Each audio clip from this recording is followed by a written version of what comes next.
Today, I wish to talk about confidence.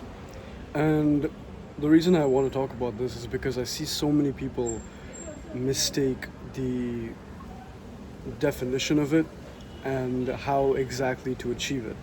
And this is sad because they receive a lot of imposter syndrome when they try to do something and they don't have the confidence to do it. When they apply to a new job, or they have a project, or they have a presentation, or they have anything that requires a little bit of stepping into a field that they're not comfortable in, they receive a lot of imposter syndrome, their adrenaline shoots up, they feel really agitated because they don't know if they can do it. Now, the truth is, a lot of us have an innate ability to be confident in anything, even if you haven't done it, because you've done things that are already hard. So, this video is going to emphasize and highlight two things that will get you confident in absolutely anything that you want to do in life, whether you've done it or you've not done it. Now, one of them is going to be for when you haven't done it and also when you've done it, and the second one is only going to be when you've done it. So, this video is kind of emphasizing that you still need to do the work. You still need to do things that make you confident in life, but I'm going to give you an ability to be confident in something even if you've been very new to that field. Number one, you need to remember that you've done hard things in your life before. So, a lot of us, we tend to be very shy, we get anxious, we get into fight or flight when, for example, we have to come up and give a speech because we're not able to get on stage or in front of a lot of people and we start shaking up. And this happens to me a lot. Truth is, I'm really good at speaking on camera, but if I get in front of a stage, I can do it because I've done public speaking a lot. But the truth is, I still shake up because I'm not used to being in front of hundreds of people in front of me, or dozens of people, or even 10 people staring right at me. I'm used to talking on a camera, which is a really good skill, but it rarely transfers into a different form of public speaking. But a lot of people, they don't even practice on camera. So what happens is they get on stage and then they have a fight or flight response because they have trouble figuring out what to do, considering they have a lot of people looking at them. They're under the scrutiny of a bunch of strangers. And this could be absolutely anything. It could be when you're trying to get into a new field, or you're trying to go in for an interview, or you're speaking about something, or you're giving a speech. You can replace whatever topic I use with whatever topic you want to think of.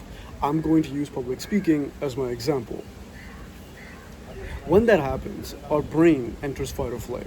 So it's very, very easy for our brain to forget all of the hard things we've done before. Now, later in this video, I'm going to show you how you can be confident in a certain thing. But for this first piece of advice, you have to understand that while you haven't done anything to improve your skill in this area, like public speaking, it has another factor. It's a hard and difficult thing. Your brain doesn't know how to do it, but it's hard and difficult.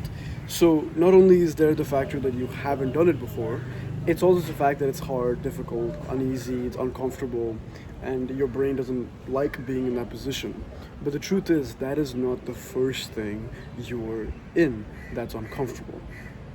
There's a lot of things in life that you've done that have been uncomfortable, that have been difficult, and the only reason you don't remember them in that point is because you're panicking.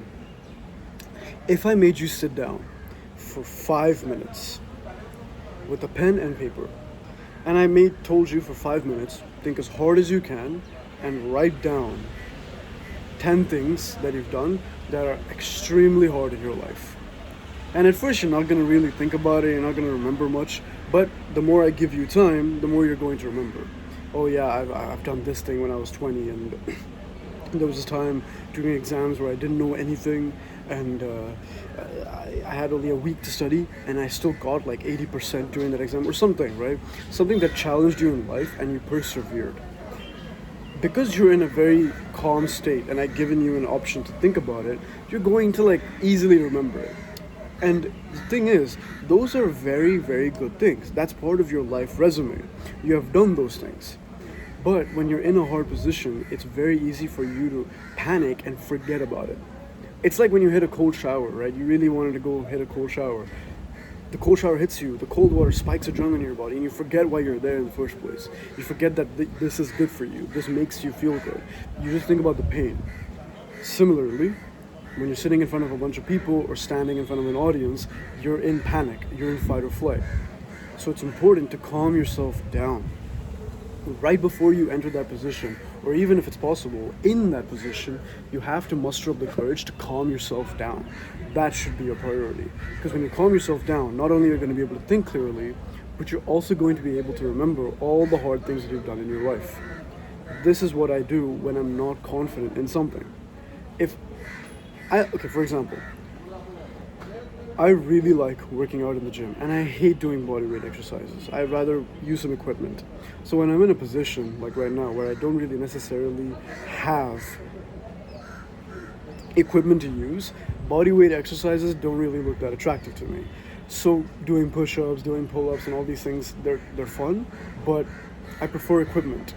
Now my brain's ability to work hard is very strong, but in this position my brain's entering a form of panic. It wants to work out, but it wants to use equipment. So there's a little bit of a disconnect because I don't like doing bodyweight exercises. So it's important for me to take a second, calm the fuck down, and then look at different situations where I've actually done something that's hard. Because right now, it's not that I can't do the bodyweight exercise. It's not that you can't go up on stage. It's that you tend to forget. And this is holding you back. So if I can remember that, okay, I've done these like 20 hard things this year, this is just one small thing, then that little bit of push, that little bit of motivation I get will make me start doing the body weight exercises and get over the fact that I'm not working out. So when you're in a position, you need to calm yourself down when you're not good at something and remember all of the difficult things you've done in your life and that this is just one more thing. Will it give you 1 year of competence? Probably not, but it will get you past that anxious fight or flight situation and allow you to think clearly and use your ability to the maximum potential. The second thing that's important is when you're in that field, it is important for you to generate proof of your ability. A lot of people treat confidence as this wishy-washy, like magical thing that just kind of comes for a lot of people and doesn't come for a lot of other people.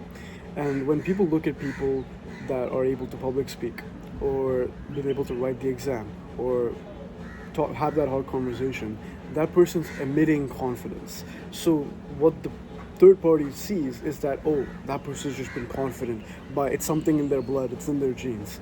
No, it's not. There's not a single confidence gene in anyone. If you took that person as a baby and put them in a different environment, they would not be confident in that ability because they've grown up somewhere else. Confidence comes from having lots and lots of proof that you are exactly who you say you are. I'm going to repeat that. Confidence comes from having lots of proof that you are exactly who you say you are. What does this mean? If, for example, you didn't believe that you are good at public speaking, right? Maybe you're not. But let's say I made you go to one public speaking competition and then you spoke about a topic for 5 minutes. Now you have 5 minutes of proof that you can public speak, whether you're good or bad.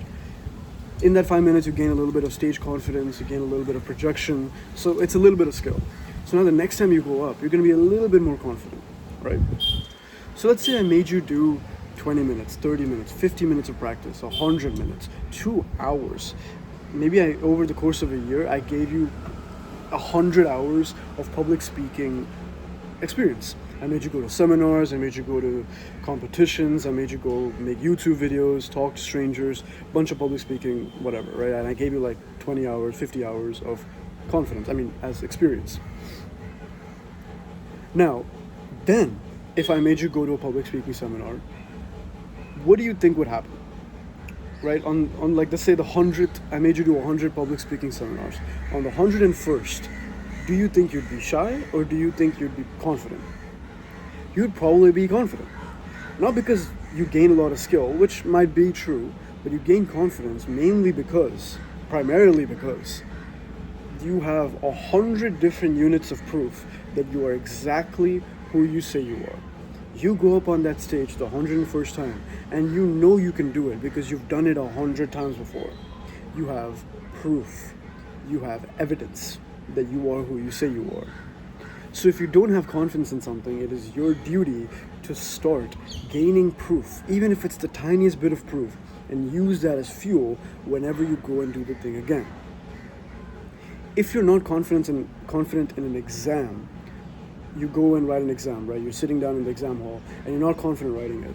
It's probably because you know inherently, maybe not consciously, but subconsciously, you know that you haven't practiced.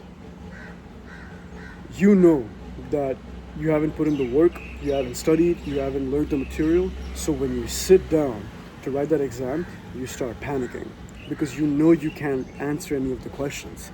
The questions are telling you back that you don't know anything. Now imagine you studied for 20 hours, right? In the weeks prior to getting into the exam, you studied for about 20 hours. Now, sure, you might not know every answer in the exam, but you're a lot more confident than you would be if you weren't. A lot of people think the studying is what gives you the answers, which is true, but the confidence that comes from being able to walk into the exam, not panic, and you just inherently know that you can do this is because you've gotten the experience. This is the secret sauce to getting confidence in anything. You can transfer that hard work to things you haven't even done.